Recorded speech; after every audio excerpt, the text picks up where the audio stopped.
Hello everyone, welcome to TET buzzer academy Abohar Punjab. मैं मिथुन इंदौरा आप सभी का स्वागत करता हूं टैट बजर के इस प्लेटफॉर्म पर।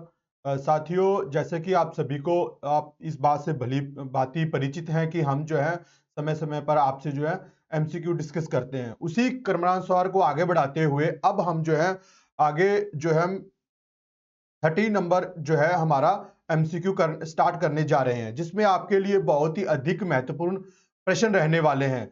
इनके माध्यम से आप जो है नए प्रश्नों के बारे में आप उनसे परिचित हो सकते हैं। साथ ही साथ हिंदी साहित्य में जो अलग अलग प्रकार के प्रश्नों के माध्यम से आपसे प्रश्न पूछे जा सकते हैं, उनसे आप जो है रूबरू हो सकते हैं। इसी के साथ साथियों, अगर आप हिंदी मास्टर कैडर की हमसे तैयारी करना चाहते हैं, ऑनलाइन कोचिंग लेना चाहते हैं, तो आपको जो स्क्रीन पर नंबर दिखाई दे रहे हैं, इन नंबरों के माध्यम से आप जो है घर बैठे ही ऑनलाइन कोचिंग का हिस्सा बन सकते हैं।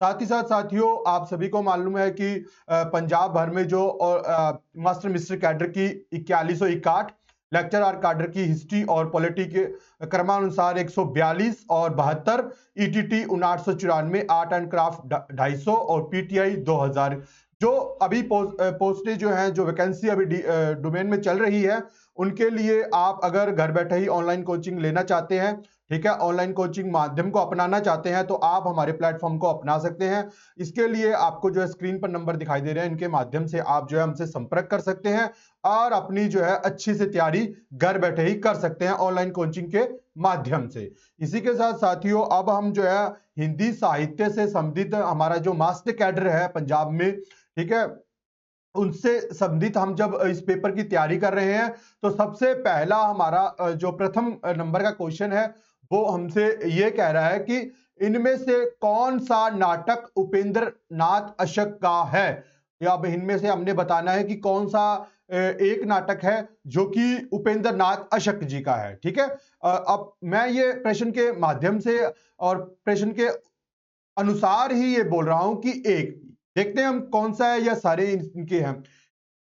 छठा बेटा, बी अंधी गली, सी उड़ान। तो उपेंद्र नाथ अशक जी का जो नाटक है वो ये सभी के सभी हैं। ठीक है जी, छठा बेटा भी उनका नाटक है, ठीक है, छठा बेटा भी उनका नाटक है, अंधी गली भी उनका नाटक है, उड़ान, ठीक है, और ये सारे के सारे तीनों के तीनों नाटक जो है उपेंद्र नाथ अशक जी के हैं। ठीक है जी, उपेंद्र नाथ अशक जी के तीनों नाटक है। तो इसलिए हमारा आंसर हो जाएगा उपयुक्त सभी। उपयुक्त सभी जो है वो उपेंद्र नाथ अशक जी के नाटक है।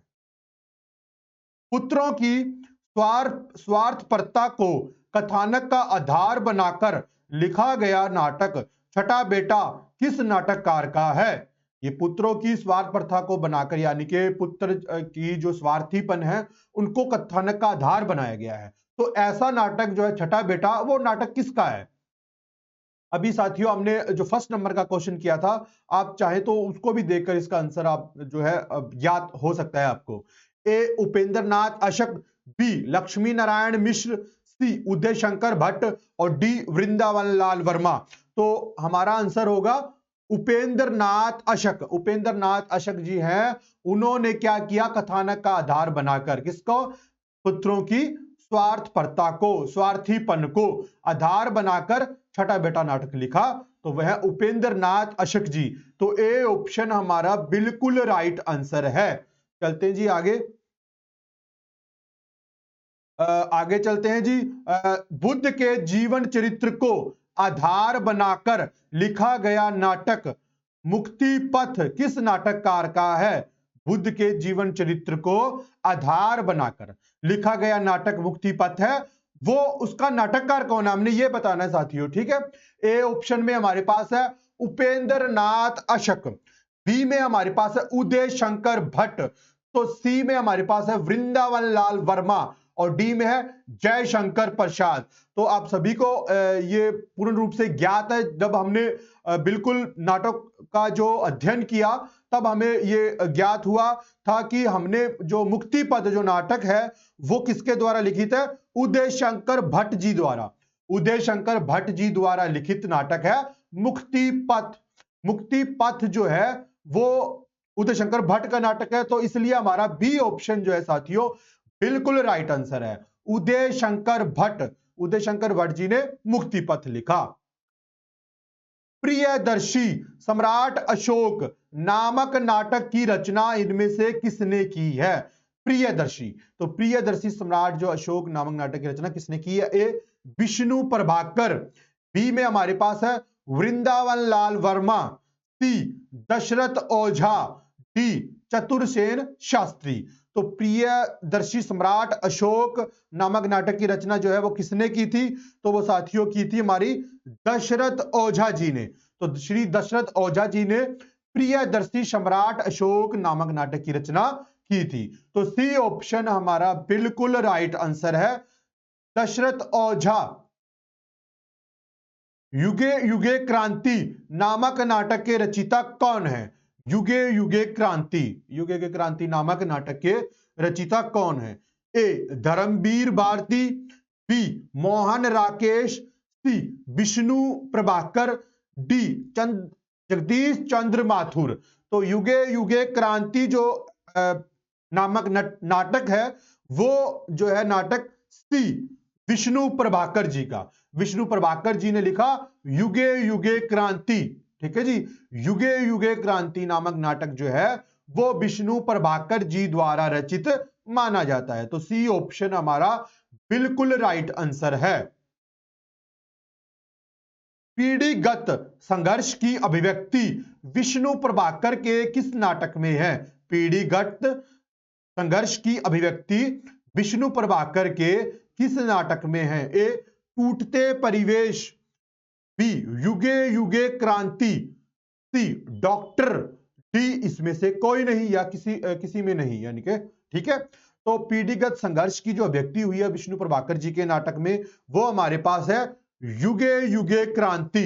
युगे युगे क्रांति के अंतर्गत हमें जो है पीढ़ीगत संघर्ष की अभिव्यक्ति देखने को मिलती है। तो बी ऑप्शन हमारा बिल्कुल राइट आंसर है। कोणार्क नाटक के रचयिता कौन है? कोणार्क नाटक के रचयिता ए जगदीश चंद्र माथुर। बी गोविंद बल्लभ पंत। सी मोहन राकेश। डी कोई नहीं।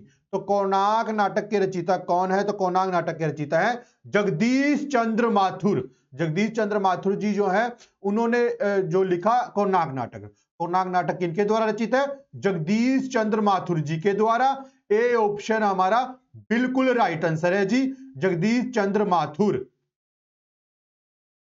प्रसादोत्तर नाटकों का प्रारंभ कब से माना जाता है? प्रसादोत्तर नाटकों का प्रारंभ या शुरुआत, आरंभिक कह लीजिए, कब से माना जाता है? ए 1920।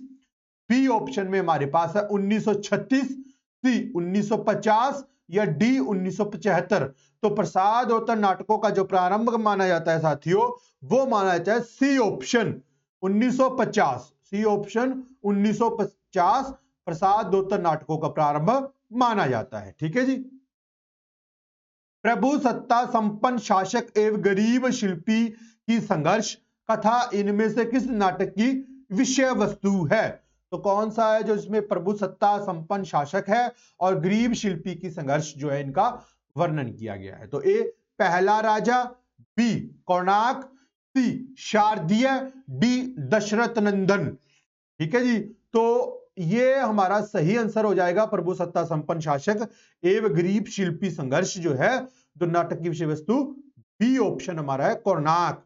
कोणार्क आंसर हमारा बिल्कुल राइट आंसर है कि प्रभु सत्ता संपन्न शासक और गरीब शिल्पी की संघर्ष जो है हमें कोणार्क नाटक में देखने को मिलता है। तो बी ऑप्शन हमारा बिल्कुल राइट आंसर है जी, कोणार्क। शारदीय नाटक के रचयिता कौन है? शारदीय, ये शारदीय नाटक जो है किनके द्वारा रचित माना जाता है? ए मोहन राकेश। बी धर्मवीर भारती। सी जगदीश चंद्र माथुर। डी विष्णु प्रभाकर। तो शारदीय नाटक किसके द्वारा रचित है? तो शारदीय नाटक जो है वो जगदीश चंद्र माथुर जी के द्वारा रचित है। शारदीय नाटक किसके द्वारा रचित है? जगदीश चंद्र माथुर। तो सी ऑप्शन हमारा बिल्कुल राइट आंसर है साथियों कि जगदीश चंद्र माथुर जी के द्वारा रचित है शारदीय नाटक।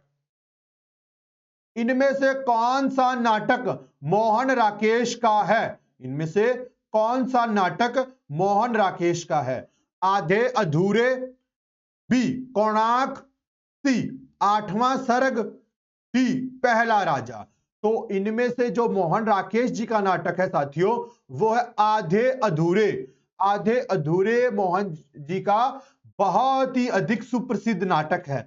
इन आधे अधूरे नाटक के माध्यम से मोहन राकेश जी ने मध्य वर्गीय परिवार की जो विसंगतियां हैं, जो विडंबना है, उसको दर्शाया गया है कि आजकल जो परिवार है वो किस प्रकार से टूट रहे हैं और किस प्रकार से जो आजकल जो परिवार है, परिवारों में जो आधुनिक परिवार है उनमें किस प्रकार की उत्कंठा, एक दूसरे के प्रति द्वेष, एक दूसरे के प्रति जो है स्वार्थ की भावना, एक दूसरे के प्रति जो है अविश्वास की भावना पाई जाती है। तो मध्य वर्गीय परिवार को जो उद्घाटित करता है वो करता है मोहन राकेश जी का नाटक आधे अधूरे।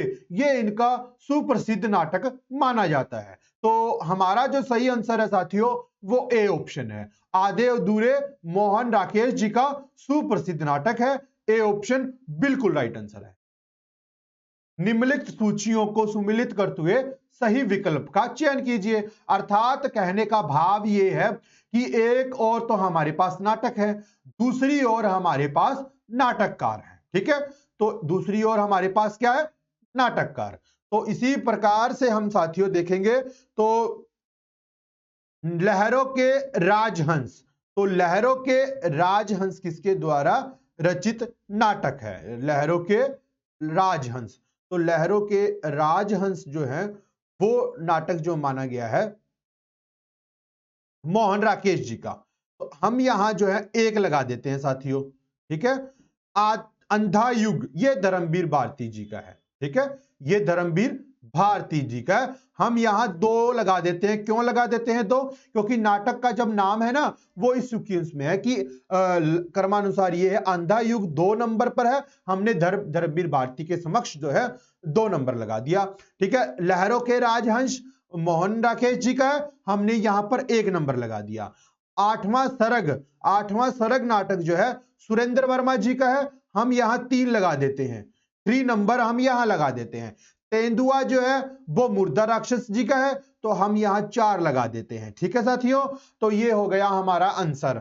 आप विकल्प में देखेंगे तो विकल्प में सी आंसर बैठता है वैसे तो, लेकिन क्या है कि आंसर यहां पर ठीक नहीं है, विकल्प भी पूरी तरह से ठीक नहीं है, तो इसलिए हम क्या है इसको सही आंसर नहीं मान सकते। ठीक है जी, इसको हम सही नहीं मान सकते क्योंकि बिल्कुल भी आंसर सही नहीं दिए हुए हैं। तो लहरों के राजहंस हम आप कहते हैं तो हम इसको एक बार भी ऐसे भी कर आपको दिखा देते हैं कि ये देखिए यहां से इसको मिला दिया हमने। अंधा युग धर्मवीर भारती का है, तो यहां से धर्मवीर भारती यहां। ठीक है, 8वां सर्ग सुरेंद्र वर्मा जी का है, तो सुरेंद्र वर्मा जी हमारे यार यहां पर है, तो इनके साथ इनका मिलान कर दिया हमने। और तेंदुआ जो नाटक है वो मुर्दा राक्षस जी का है, तो हमने इसको यहां रख दिया। ठीक है, तो इस प्रकार से आपको आंसर सही रूप में, स्पष्ट रूप में आपको मिल गया है। ठीक है, चलते हैं जी आगे।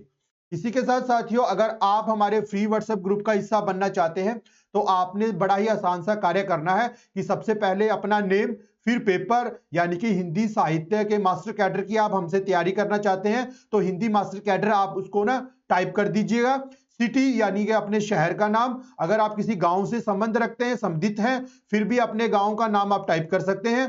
मेल फीमेल यानी कि अपना जेंडर जो है आपने वो टाइप करना है। ये सब आपने टाइप कर आपने जो है स्क्रीन पर नंबर दिखाई दे रहे हैं, आपने इनको इन पर आपने मैसेज कर देना है। ठीक है, और आप बड़े ही आसानी के साथ एक फ्री व्हाट्सएप ग्रुप का हिस्सा बन सकते हैं। इसी के साथ साथियों Punjabi master mister cadre, Hindi master mister cadre, SST master mister cadre के लिए आपके लिए जो है लाइव प्लस प्री रिकॉर्डेड क्लासें रखी गई हैं। कंप्लीट सिलेबस आपको जो है साथियों ऑनलाइन कोचिंग के माध्यम से करवाया जाएगा।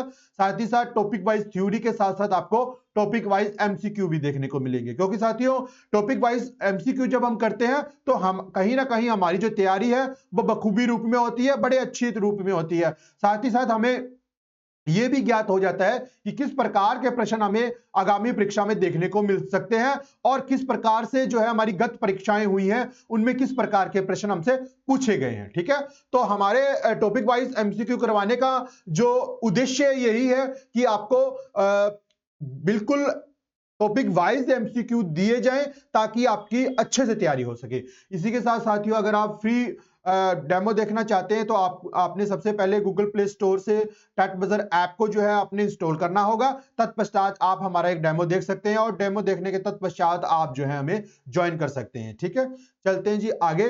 अगर आगे हमारे पास जो 30 नंबर का क्वेश्चन है कि आषाढ़ का एक दिन नाटक के रचयिता कौन है। तो आषाढ़ का एक दिन नाटक के रचयिता कौन माने गए हैं। ए कालिदास, बी मोहन राकेश, सी विजय तेंदुलकर, डी मुर्दा राक्षस। तो आषाढ़ का एक दिन, तो आषाढ़ का एक दिन जो नाटक है साथियों वो माना जाता है आषाढ़ का एक दिन मोहन राकेश। बी ऑप्शन में हमारे पास मोहन राकेश है। ठीक है, तो हमारा सही आंसर जो साथियों होगा वो होगा मोहन राकेश।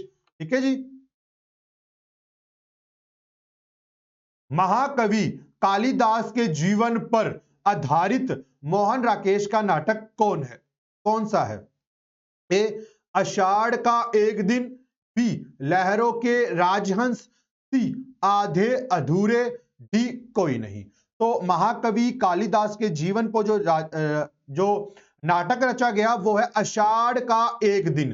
तो ए ऑप्शन हमारा बिल्कुल राइट आंसर है। महाकवि कालिदास के जीवन पर आधारित मोहन राकेश जी का जो नाटक है वो है आषाढ़ का एक दिन। तो ए ऑप्शन हमारा बिल्कुल राइट आंसर है साथियों। ठीक है, ए ऑप्शन बिल्कुल सही आंसर है। नंद बौद्ध धर्म में दीक्षित होकर मुंडित मस्तक लेकर जब घर आता है तब सुंदरी का जो अहंकार चूर चूर हो जाता है। यह कथन किस नाटक के संदर्भ में है। ठीक है, ये जो हमने कथन है ये बताना है कि ये किस नाटक के संदर्भ में कहा गया है।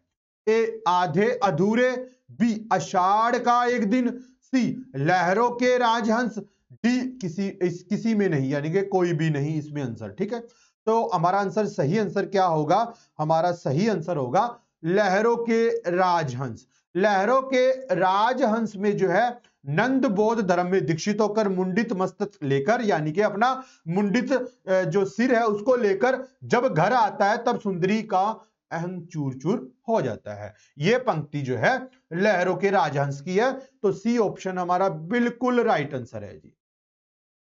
लहरों के राजहंस का नायक नंद किसका प्रतीक है। ए संशयशील मानव प्रतीक है, बी बौद्ध धर्म की विजय का प्रतीक है, सी अंतर्मन से टूटा हुआ व्यक्ति, डी किसी का नहीं। तो हमारे 16 का जो आंसर है वो हमारा सही आंसर है ए ऑप्शन में हमारे पास है। ए ऑप्शन में हमारे पास है संशयशील मानव का प्रतीक। संशयशील मानव का प्रतीक है लहरों के राजहंस का नायक नंद। तो ए ऑप्शन हमारा बिल्कुल राइट आंसर है। मादा कैक्टस के रचयिता का नाटककार का नाम बताएं। मादा कैक्टस के रचयिता नाटककार का नाम बताएं। ए लक्ष्मी नारायण मिश्र, बी लक्ष्मी नारायण लाल, सी धर्मवीर भारती, डी मणि मधुकर। तो जो मादा कैक्टस के रचयिता हैं वो कौन माने गए। तो मादा कैक्टस के रचयिता जो है वो है लक्ष्मी नारायण लाल।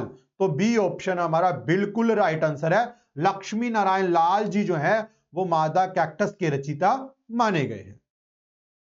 अश्वत्थामा को केंद्र बिंदु बनाकर कौन सी नाट्य कृति लिखी गई है। अश्वत्थामा को बिंदु बनाकर कौन सी नाट्य कृति लिखी गई है। ए समय संदर्भ, बी अंधा युग, सी रस गंधर्व, डी मरजीवा। तो अश्वत्थामा को केंद्र बिंदु बनाकर कौन सी नाट्य कृति लिखी गई है, वो लिखी गई है अंधा युग। तो हमारा बी ऑप्शन है बिल्कुल राइट आंसर है। हमारा बी ऑप्शन बिल्कुल राइट आंसर है जी। अश्वत्थामा को केंद्र बिंदु बनाकर जो है नाटक लिखा गया वो अंधा युग। ठीक है जी। एक और द्रोणाचार्य नाटक के रचयिता का नाम बताएं। एक और द्रोणाचार्य, ये नाटक के रचयिता कौन है।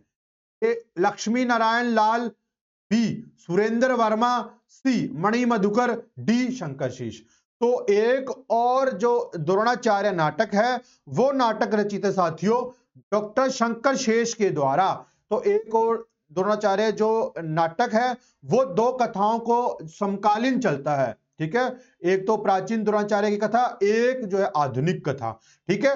और ये शंकर शेष जी का नाटक है और डी ऑप्शन में हमारे पास शंकर शेष जी है। तो बिल्कुल राइट आंसर है जी डॉक्टर शंकर शेष, एक और द्रोणाचार्य। मिस्टर अभिमन्यु किस नाटककार की नाट्य कृति है? मिस्टर अभिमन्यु किस नाटककार की नाटक कृति है? ए लक्ष्मी नारायण मिश्र, बी रमेश बख्शी, सी लक्ष्मी नारायण लाल या डी हमीदुल्ला। तो कौन है जी मिस्टर अभिमन्यु के नाटक के रचयिता? वो है लक्ष्मी नारायण लाल। तो सी ऑप्शन हमारा बिल्कुल राइट आंसर है, ठीक है जी। सी ऑप्शन हमारा बिल्कुल राइट आंसर है, लक्ष्मी नारायण लाल। रसगंधर्व तथा बुलबुल सराय नामक नाट्य कृति की रचना किसने की थी? रसगंधर्व तथा बुलबुल सराय नामक नाट्य कृति की रचना किसने की थी? ए मणि मधुकर, बी रमेश बख्शी, सी मुर्दा राक्षस, डी सुरेंद्र वर्मा। तो रसगंधर्व तथा बुलबुल सराय नामक नाट्य कृति की रचना किसने की थी? तो कृति की थी ए मणि मधुकर जी ने। तो रसगंधर्व और बुलबुल सराय जो नाटक है वो मणि मधुकर जी के नाटक है। ए ऑप्शन हमारा बिल्कुल राइट आंसर है। साथियों अब हमने वही सुमेलित करना है सूचियों को, एक और हमारे नाटक का नाम है, दूसरी ओर हमारे नाटककार का नाम है। तो हमने इनको जो है सुमेलित करना है, ठीक है जी। अब हमने क्या करना है, इनको सुमेलित करना है, ठीक है। तो हमारे पास है योर्स फेथफुल्ली, ठीक है, रस गंधर्व। तो इस प्रकार से हमारे पास ये नाटक है, ठीक है। तो देवयानी का कहना, नायक खलनायक, रस गंधर्व, ठीक है। तो हम साथियों इनको अब जो है इनका मिलान करने जा रहे हैं। योर्स फेथफुल्ली मुर्दा राक्षस, ठीक है, हम यहां एक लगा देते हैं। देवयानी का कहना है रमेश बख्शी, हम यहां दो लगा देते हैं। नायक खलनायक, तो ये जो है हमारा ये नायक खलनायक विदूषक ये सुरेंद्र वर्मा जी का नाटक है, हम यहां तीन लगा देते हैं। रस गंधर्व मणि मधुकर, तो हम यहां चार लगा देते हैं। इस हिसाब से साथियों हमारा सही आंसर है वो बी ऑप्शन है, ठीक है। B option, C D A और बी बिल्कुल राइट आंसर है, ठीक है। कबीरा खड़ा बाजार में नाटक के रचयिता का नाम क्या है? ठीक है, कबीरा खड़ा बाजार में। ए सुदर्शन चोपड़ा, बी गिरिराज किशोर, सी भीषम साहनी, डी गोविंद चातक। तो कबीरा खड़ा बाजार में जो नाटक है वो रचयिता है उसके हैं सी भीषम साहनी। भीषम साहनी जी द्वारा रचित है कबीरा खड़ा बाजार में। तो सी ऑप्शन बिल्कुल राइट आंसर है।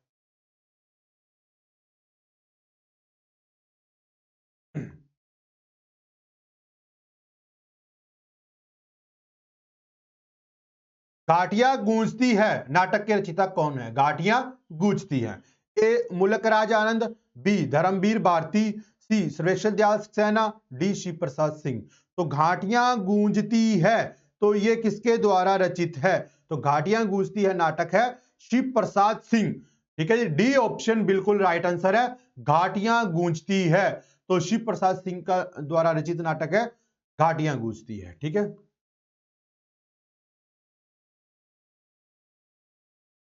लास्ट हमारा क्वेश्चन साथियों, पेपर वेट नामक नाटक की रचना किसने की? पेपर वेट, ए रमेश बख्शी, बी विषम साहनी, सी ज्ञानदेव अग्निहोत्री, ठीक है, डी अमृत राय। तो पेपर वेट नामक जो नाटक की रचना की है साथियों वो की है रमेश बख्शी।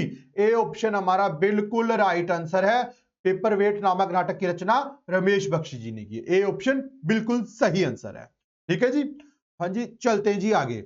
आगे हमारे पास साथियों हमारा 25 का जो सेट है वो अब कंप्लीट हो चुका है। इसी के साथ साथियों आप हमें जो है टेलीग्राम चैनल पर भी ज्वाइन कर सकते हैं, इंस्टाग्राम पर भी फॉलो कर सकते हैं, ठीक है। साथ ही साथ फेसबुक पेज पर भी आप हमें लाइक कर सकते हैं और शेयर कर सकते हैं और जो है, और अधिक से अधिक लेक्चर को सब्सक्राइब जो है चैनल को सब्सक्राइब कीजिए, लेक्चर को अधिक से अधिक अपने मित्रगणों के साथ जो है शेयर कीजिए, ताकि वो भी इनका इस लेक्चर का लाभ उठा सके, और जो अधिक से अधिक लेक्चर को जो है आप लाइक कीजिए। ठीक है, इसी के साथियों आपको वही है कि आप फ्री व्हाट्सएप ग्रुप का हिस्सा बन सकते हैं। नेम, सिटी, कोर्स और मेल फीमेल जेंडर के माध्यम से टाइप कर आपने जो है हमें मैसेज कर देना है। ठीक है, ये था हमारा 30 नंबर का जो सेट, जो कि काफी रोचक था, काफी अच्छे क्वेश्चन थे इसमें। आशा करता हूं आपको भी बहुत जो है पसंद आया होगा। ठीक है, और आपके जो आने वाला मास्टर कैडर का एग्जाम है उसके लिए आपको जो है महत्वपूर्ण क्वेश्चन देखने को 30 नंबर जो सेट है इसमें मिले होंगे। ठीक है, धन्यवाद बहुत बहुत आपका।